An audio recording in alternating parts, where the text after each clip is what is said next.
Okay, looks like we went live, or I went live. Um, Probably if you're watching this, you know me because either you're on my newsletter or you're have just seen me on Keystroke Medium or something, or however we know each other. It's good to see you. Good morning. It's Wednesday, March 7th, and I want to do something a little bit different. So this is basically like a podcast. Um, I'm doing it live because that's easy to do, and I don't have to work with a lot of production issues. So right now, if you happen to be here, it's kind of like a Facebook Live, except more detailed. I put the link on the Scott Moon Writer group um, to go to the YouTube thing. So if you want to be in the live chat, you have any questions or anything you want to talk about. So why are we doing this today?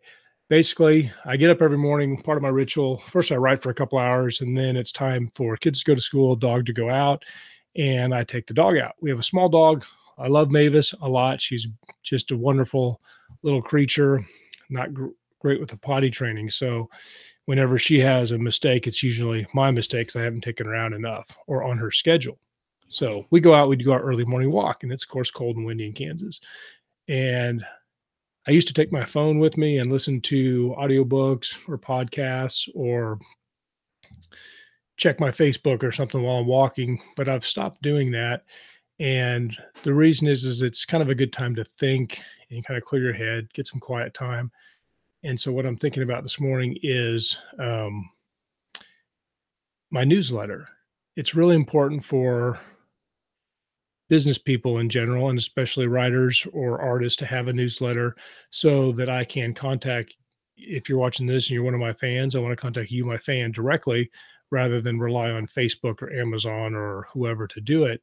So if I have something to say or a new product coming out and I want to share it with you, or I want to apologize because I screwed something up, um, I can just send you an email straight to you. So that's the purpose of my email.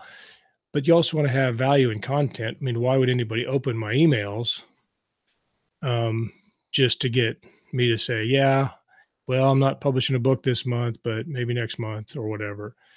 So, um, so that's it. So if you're on my newsletter list already, you'll see that I put out, like, whenever one of my friends has a deal on their books, I'll put it out there. Or if it's a book I've read and there's a deal on it, and I don't necessarily know them, but I still think it's a good deal, I'll put it out there just so to kind of share it, because I'm a big fan of the genres. I love science fiction. Um, I also like fantasy, urban fantasy, thrillers. I'm a big reader. I've been reading a lot. I'm sure a lot of people are. So that's what it is. So I could just keep doing these types of emails that just say, "Hey, buy my book," and then type a little bit about, what happened my day, through a couple pictures in there, which I'll still do. But I also thought, um, why not do kind of like a mini podcast or a mini video just for my most interested fans of my writing. So see, now I'm trying to get my train of thought. So I want to do that. I want to make it worth your time to open it up. So I thought I'll tell some stories. I tell a lot of stories, and these won't be stories from my books. It's kind of more stories about me, things that I've done. So the one I was thinking I would tell this morning is about a car accident I had when I was 16. So it it's going to sound kind of interesting. You'll think, "Oh my God, I can't believe that he survived to adulthood with some of the things I would do as a teenager." And and some people might be offended with it because it involves guns, of course, because a car wreck and guns, what could make it better than that? So here's the story. So I'm about 16 years old. I live out in Western Kansas, and me and my best friend decided we're going to go to the gun range, which is about 15 miles outside of town. So we load up the car. In this case, it was a 1976 Honda hatchback. It had a few miles on it. It had the engine rebuilt a few times. It's a little bit worse for the wear. So we loaded up with all the guns I'm allowed to shoot, which, growing up in Western Kansas and whatnot, we have guns and we shoot guns and whatnot. Now, as a kind of a preamble, I've also raised with extremely strict gun safety. So I had a 22 caliber Colt pistol my father bought me when I was 5, probably because he wanted to buy it for himself. He gave it to me when I was like 9 or 10, and I actually got to keep it when I was around 12, I think. And so my uncle Dwayne, who's coming over to go shoot with us, is coming. I haven't seen him for a while. I'm so excited and I can't wait. So I get all my stuff ready and I double check everything. Well, I went ahead and loaded the pistol. And so from my earliest memories, if you handle any type of firearm, whether it's a BB gun or a handgun or a shotgun, whatever, um, if somebody hands you a gun in our family, you check the gun to make sure it's not loaded and you do it in a safe manner. You go through all those procedures. And it doesn't matter if I just saw, like my dad checked a gun. If he hands me the gun, I will check it to make sure it's not loaded. If I hand it back to him immediately, then he will also check it. And so we're very strict. So in this instance, because I'm dumb and I'm 12, um, my uncle walks in, who I haven't seen for years, same procedure. He takes the gun immediately, checks it to make sure it's not loaded. Well, guess what? It's loaded. So that's the last time I saw that gun for like 4 years. I took away all my guns for several years. I don't know how long it was exactly. So very strict gun safety. Um, if you're not raised around guns, they probably scare you, but I'm very comfortable with firearms. It's just that's where I live. So anyway, so me and my friend Bob, we've obviously got our guns back now, and we load up the car and we're driving out to the range 15 miles outside of town on a gravel road, a narrow gravel road in Kansas. And I'm driving extremely fast. So you don't think a Honda Accord can go that fast on a gravel road. Back then, they weren't really performance cars, but they can. So I'm going, I don't know, 80, 90 miles an hour on a gravel road that's narrow out in the country. And there's not a lot of hills in this part of the world, but there are some. So you go and you're cruising up and you approach a hill and you're thinking, I really don't want to meet a tractor coming the other way going 80 miles an hour. So I'm going to fade to the right until I can see over the hill, and then I'll get back in the middle of the road. And also, these roads are they have a big crest and deep ditches because that's where the drainage is. There's no drainage other than just the ditch and the shape of the road. And they put all this gravel down, and when it's fairly fresh, like this was, it's deep. And so we're essentially hydroplaning on gravel, if that makes sense. I'm not sure it's a technically correct term. And we're moving down the road and we're listening to some Ted Nugent song. I can't remember which one it was. On our ghetto blaster, we called it back then, tape deck, that was in the back seat. And we're just jamming out. We're of course long haired. I was long haired, heavy metal kid back then. And the car starts to get pulled down into the ditch because I'm over to the right, to where the gravel's deep. I'm going really fast. And I think, well, I don't want to go into the ditch. So the second that I can see it's clear on the hill, I pull back to the center. Not much of a move, but I just move the wheel a little bit and we start to fishtail. And we're going fast and we're fishtailing a lot. And so my instinct is, which turns out is incorrect for that type of car, is I let off the gas. I want to reduce my speed so I can get control, or if I wreck, it will be less traumatic. Well, it's front wheel drive. So the front end of the car now slows down even more, and the back end of the car starts swerving more and more and more. I remember it getting wider and wider, and then we go off into the ditch. We hit the ditch and shoot across that and grab the first row of this field. I think it was a cornfield, but there's nothing. It had just been plowed. So the front left tire hits that and we spin end over end, kind of corner to corner, actually twice. And then a half time when we land upside down. And I remember steering the whole way, thinking I could pull out of it somehow because it took like, a half a second to actually fly through the air. And we do that. We crawl out. For years, my friend Bob crawls out behind my seat, out my window. And of course, we weren't wearing seat belts. And he crawls out and we figure out later that he basically was thrown around in the car so much he broke the front windshield, he broke the seat out of the back, he broke the side windshield. Of course, rolling a couple times, probably smashed a lot of stuff. He crawls out, I crawl out, the car's still running. I'm really upset. I think I let my family down because I destroyed this car that cost money. Crawl back in, I turn it off. So I'm afraid it's going to blow up. And then we're like, we're in big trouble. So we're out in the middle of nowhere in this field with a car that's upside down, and we're pretty banged up. And we go in there, turn it off. We take all the guns and wrap them up in a tarp and stick them under the car. And then we head into town, and we go a few miles to a friend's grandparents' farmhouse. It's not really a farmhouse; it's more just like a barn, a big Morton building where they happen to be working, and they have a phone. So we call my dad. My dad drives out in his Chevy Caprice, and he looks at us and he says, he describes it later that we're just like two piles of dirt with little eye holes because we're just so filthy from getting rolled in the car. And he walks up, and my dad is a big guy. He's got a big voice, and he can get real mad. And so I'm not really very excited about this particular encounter. But he walks up and he just looks at us, and he's probably trying not to laugh, but he looks at us and he just says, this is pretty inconvenient, isn't it, Scott? And and it just kind of summed it up. He could have yelled and stomped his feet, but he really pretty much shucked it right down to the cob that is the problem, is that this is a problem.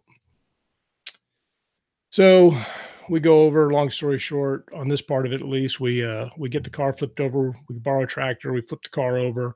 We get the tires put back on it. And then he's going to drag us back into town with a tow strap. And he makes me and my friend Bob ride in the car because there's no windshield. He's like, well, you guys are going to have to steer it. So we ride in this car, and the wind's blowing us in the face. And my friend pulls out a pair of my mom's like 1978 super glasses that she had left in the glove box. And he's trying to wear those. And, she got very distinct, very heavy eye correction there. So he's about ready to vomit. And orientation. Drive goes us 15 miles back into town. We leave a skid mark the entire way, all the way to the house. At the time, my parents are divorced, so we get the car to the house where I'm living with my mom. We push the car into the garage. We shut the garage door, and my dad says, "Don't go anywhere until you tell your mom what's happened." And I'm like, "Okay." And back, obviously before cell phones or anything, long before email. And so we're sitting there in the kind of the dining room kitchen area of our house by the garage where the car is tucked away out of sight. And we really are anxious. We've survived a near brush with death. We want to tell our story. We need to run around and find our friends. We got to go out. We can't sit still. We can't wait any longer. We can't take it. So, but we don't want my mom to be alarmed by the sight of a smashed car, because it's like the roof is flattened all the way to the seat. And even back then, Honda's very tough. It took a lot of abuse. We rolled end over end twice. There was like 60 plus feet between impact marks in the field. Broke all the windows, all the seats. The only thing we didn't probably break is the steering wheel, because I was able to hold on to that. We got done with the wreck. I was like balanced on my head, which still causes me neck problems to this day. That and one other story I'll tell some other time about jumping off a building onto a trampoline, but that's neither here nor there. So, but we want to go see our friends and hang out and go do things in the summer, whatever. So we take all of the furniture in the living room and the kitchen, and we stack it in front of the door to the garage. And then we put a note on it. And I write the note, and I don't remember this note, but I was told this is what it says. The note says, "Car's dead. I'm not, period." And then we leave. So my mom comes home because she works like 7 jobs, and she thinks, oh gosh, the battery's dead on the car again. So she moves all that furniture, all that stuff we put in front of the door to keep somebody from just accidentally walking out and seeing the smashed car, goes out there and finds this smashed car. And she's, of course, alarmed. And then later, after she finishes freaking out, she realizes that we're both alive and well. minus a Honda Accord.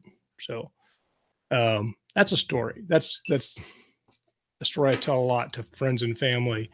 Um, and that's a famous Scott quote in our family is car's dead, I'm not. So I hope that was an amusing story. The lessons learned about driving is it's made me actually a much better driver because I respect my limitations. I still drive very aggressively when needed, um, but I respect um, the speed you travel on, like on gravel or on water or any of those things that can upset your traction. I respect backcountry roads, and like one of my big pet peeves is I really respect the following distance that people are supposed to have between the car in front of you and the car you're at right now. Because if you're, they have that 2 second falling rule, the 4 second falling rule in bad weather conditions for a reason, because no human has the physiology to react fast enough to affect the course of their cars travel in less time than that. And so when I see people that are like tailgating, it drives me crazy because I'm like, the only reason they're still alive is because they're lucky.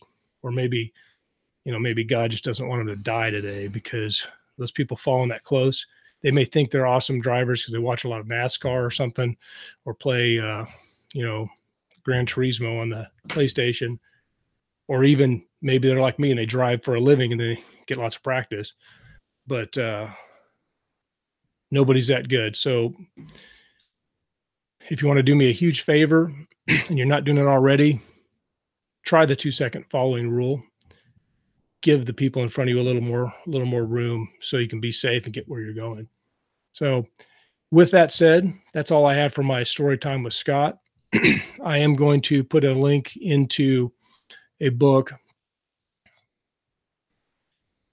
uh, into the newsletter. I really want to do more newsletters that don't try to sell anything, but I have so many friends and so many people that are authors that I almost always have some kind of deal. And in this case today, Nathan Heisted is a good friend of mine. He's a super great guy. If you've ever chatted with him or get to know him, he's produced a lot of anthologies. I'm in a couple of them. I am in, let's see, let's go through. I'm looking at his list right now. I have 3 stories with Nathan. Let's see. I have one in Explorations War, one in Explorations Colony, and Explorations First Contact, I believe. And the book that he has on sale today, it's doing really well. It has the orange stripy goodness, the Amazon bestseller tag today, because it's a bestseller and it's on sale today for 99 cents. Today is March 7th, 2018. And if you missed it, I mean, you find either buying uh, one by Nathan Heisted, and I'm going to read the book description. So, see, The Event, Survivors Book 1 by Nathan Heisted. The ships came at dawn. Dean's wife is dead. Her last words, when the ships come, wear the necklace. Then the ships arrived. Cities all around the world reported strange alien vessels descending. Some saw them as heralds of a new age. Others fired everything they had at them. All were taken as the beams lashed down and drew them into the sky. Dean was left behind, seemingly the last man on Earth. A trail of clues left by his dead wife guide Dean on a perilous journey across America and beyond to learn the truth behind the mysterious ships and save humanity from its doom. But not everything is as it seems. The Event is an epic first novel by Nathan Heisted, creator of the best-selling Explorations anthology series. The next book is coming out in April 2nd, I believe. I think it's on pre-order, actually. So I hope that you're having a great day. I hope you have a great week.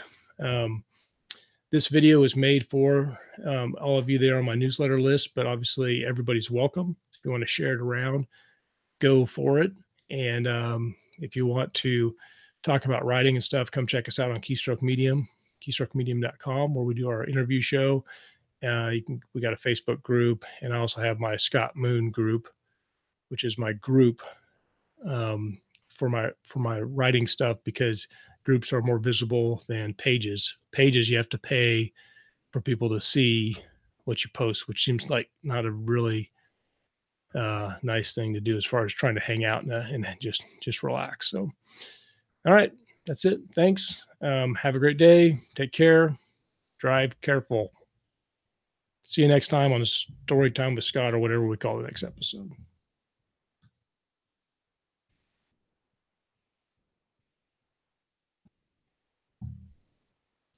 Trying to stop it. I actually did press the button. I learned this in my last podcast, Keystroke Medium, is that how to stop an episode. I pressed it, didn't work. I'll try it again.